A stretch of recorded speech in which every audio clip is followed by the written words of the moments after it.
ప్రజల సమస్యలు ఎట్లాగూ పట్టించుకోరు. కానీ ఆయా జిల్లాలలో మాత్రము ఒకరికి మధ్యలో ఒకరికి పడదు. అధిష్టానాలకు ఫిర్యాదు చేసుకుంటూ ఉంటారు. ఇది ఎన్ని జిల్లాలో జరగట్లేదు చెప్పండి. అటు బీఆర్ఎస్ నుంచి పోయిన వాళ్ళతోటి పడదు. వాళ్ళ పెత్తనం ఏంటని వీళ్ళు, వీళ్ళ పెత్తనం ఏంటని వాళ్ళు. మనం చూసినాం కదా, గాంధీ భవన్ లేదో కాల యాదయ్య గురించి వచ్చి గాంధీ భవన్లోనే నిరసన వ్యక్తం చేసిరు. షబ్బీర్ అలీ విషయంలో ఏం జరిగిందో చూసినాం. జీవన్ రెడ్డి విషయంలో ఏం జరిగిందో చూసినాం. ఇవన్నీ ముదురుతున్న వివాదాలు. ఇంకోటి కంటిన్యూస్గా ముదురుతున్న వివాదం ఏంటిదంటే కొండా సురేఖ వర్సెస్ కడియం శ్రీహరి వివాదం గురించి తెలిసిన విషయమే. ఏంటిది? ఈ కడియం శ్రీహరి కూడా బీఆర్ఎస్ నుంచి గెలిచిన వ్యక్తే. ఇక పోయి ఆ జిల్లాలలో పెత్తనం కావచ్చు, ఇది కావచ్చు, ఈమె భరిస్తలేదు కొండా సురేఖ. ఇప్పుడు కడియం శ్రీహరిపై అధిష్టానానికి మంత్రి కొండా సురేఖ ఫిర్యాదు చేసింది. మంత్రి కొండా సురేఖ కడియం శ్రీహరి మధ్య మళ్ళీ ముదురుతున్న వివాదము. గతంలో ఒకరిపై ఒకరు ఫిర్యాదు చేసుకున్న కొండా కడియం. ఈ మధ్య ఇద్దరి మధ్య కుదురుతున్న సయోధ్య. నిన్న నియోజకవర్గంపై అధికారులు రివ్యూ చేసి ఉమ్మడి వరంగల్ మాస్టర్ ప్లాన్ కావాలని అధికారులను కోరిన కడియం. జిల్లా వ్యవహారాల్లో కడియం తలదూర్చడం ఏంటని మండిపడుతున్న కొండా సురేఖ. కడియం విషయంపై ఏఐసిసి పెద్దలకు సీఎం రేవంత్ రెడ్డికి లేఖ రాసిన కొండా సురేఖ.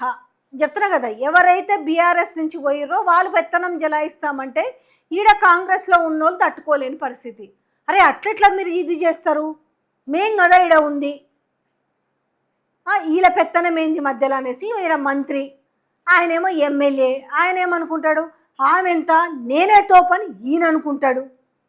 సో ఇలా పంచాయతీతోటి కాస్త ఆ జిల్లాల బాగోగులు పట్టించుకునే దిక్కు లేదు. రెండోది, ఇంట్లో ఎవరు మంత్రి పదవులు ఉంటాయో మరి ఎవరి ఊడతాయో కూడా తెలియని పరిస్థితి. అంతే. నేను చెప్తున్నా కదా, వాళ్ళకు సంబంధించిన విషయాల మీద ఏఐసిసికి లేఖలు రాస్తారు, ముఖ్యమంత్రికి లేఖలు రాస్తారు. కానీ అరే మా జిల్లాలకి ఇప్పుడు మంత్రులైనా కూడా మా జిల్లాలకి ఈ పరిస్థితి ఉంది, ఈ పరిస్థితులు ఏ రకంగా బాగుపడాలి, ఏ రకంగా చక్కదిద్దాలి, కనీసం ఇక్కడ ముఖ్యమంత్రి పట్టించుకోవడం లేడు. కనీసం మీరైనా కూడా ఒక విధి విధానాలు రూపొందించండి అనేసి పోనీ ఏఐసిసికి ఒక్క మంత్రి కానీ ఒక్క ఎమ్మెల్యే కానీ ప్రజల దృష్టిలో పెట్టుకొని ఒక్కరన్నా లేఖ రాసిరా? మీరు చూడండి, ఎంతసేపు ఉన్నా వాళ్ళకు సంబంధించిన పదవులు, వాళ్ళకు సంబంధించిన ఒకరి మీద ఒకరు పెత్తనం జలాయిస్తున్నారని చెప్పి తప్ప ఇంతవరకు ప్రజల గురించి ఒక్కటన రాహుల్ గాంధీకి లేఖ రాసుకున్నారా?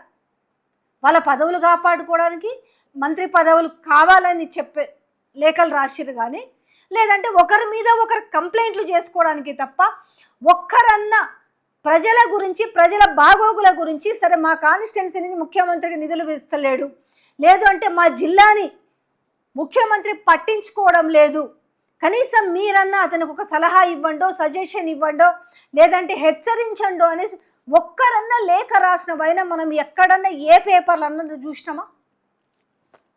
లేదు. ఆయనకి ఈయనకు పడదు, ఈయనకు ఆమెకి పడదు. ఇది పరిస్థితి. ఎట్లుంది ముఖ చిత్రం అంటే కాంగ్రెస్ పార్టీలో ఎవడెటన్నా పోయండి. అందుకే జనాలు అనుకుంటున్నారు కాంగ్రెస్ పార్టీ ఎట్లాగూ మళ్ళా వచ్చేది లేదు, దీపం ఉండగానే ఇల్లు చక్క పెట్టుకుందాం. ఇప్పుడు అంతా సీనియర్లే కదా, ఇప్పుడు ఎవరిని పేరు పెట్టినా మళ్ళీ వాళ్ళకి కోపం రావచ్చు. మంత్రి ఉత్తమ్ కుమార్ రెడ్డి, మంత్రి బట్టి విక్రమార్క, మంత్రి పొన్నం ప్రభాకర్, ఇట్లా చూసి చెప్పుకుంటూ పోదాం.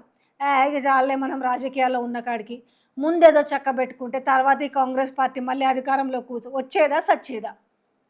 అదేదో మనకు అవకాశం ఉంది కాబట్టి ఇప్పుడు చక్కదిద్దుకుంటే అయిపోతుంది కదా అనే చక్కబెట్టుకోవాలనే నేపథ్యం తప్ప ఎవరికైనా ప్రజల మీద ప్రేమో, చిత్తశుద్ధో, జాలో, అభిమానమో, మనం రూపాయి తిన్నా కనీసం వాళ్ళకు ఒక 5 పైసల పనన్న చేసి పెడదామని ఒక్కరంటే ఒక్కరు అనుకునే వాళ్ళు ఉన్నారా? లేదు.